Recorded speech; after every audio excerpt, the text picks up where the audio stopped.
কুরআনুল কারীমে আল্লাহ তাআলা খুব এই কথাটা বুঝাইতে চাইছে, বান্দা এই এত সুন্দর পৃথিবী দেখে তুমি যতই বিমোহিত হও, মুগ্ধ হও, তো মনে রাখো এটা থাকবে না, আমি একদিন ভেঙে ফেলব।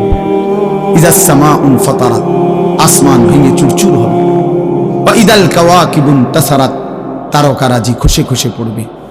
পাহাড়গুলো উঠতে থাকবে তুলার মতো। ওয়া তাকুনুল জিবালু কাল ইহনিল মানফুশ ওয়া বুসাতিল জিবালু বাসসা, পাহাড়গুলো তুলার মতো উঠতে থাকবে। সাগর নদীর পানিগুলো টকবক করে উতরাইতে থাকবে।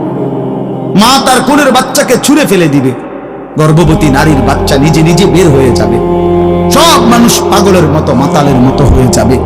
ইসরাফিল ফু দিবে। জমিনের মধ্যে ভূমিকম্প শুরু হবে, বিকট শব্দে আওয়াজ হবে। আল কারিআতু মাল কারিআ। আল্লাহ তাআলা এই কথাগুলো বহুভাবে বহু আয়াতে বুঝাইতে চাইছেন। বুঝাইয়া বলছেন, বান্দা একদিন তুমিও শেষ হবা, আমার এই সৃষ্টি জগৎ শেষ হবে, হাসরের মাঠ কায়েম। তো এখানেও আল্লাহ তাআলা বলছেন, কাল্লা ইদা দুক্কাতিল আরদু দাক্কান দাক্কা, সাবধান বান্দা, মনে রেখো এই জমিন একদিন চূর্ণ বিচূর্ণ হয়ে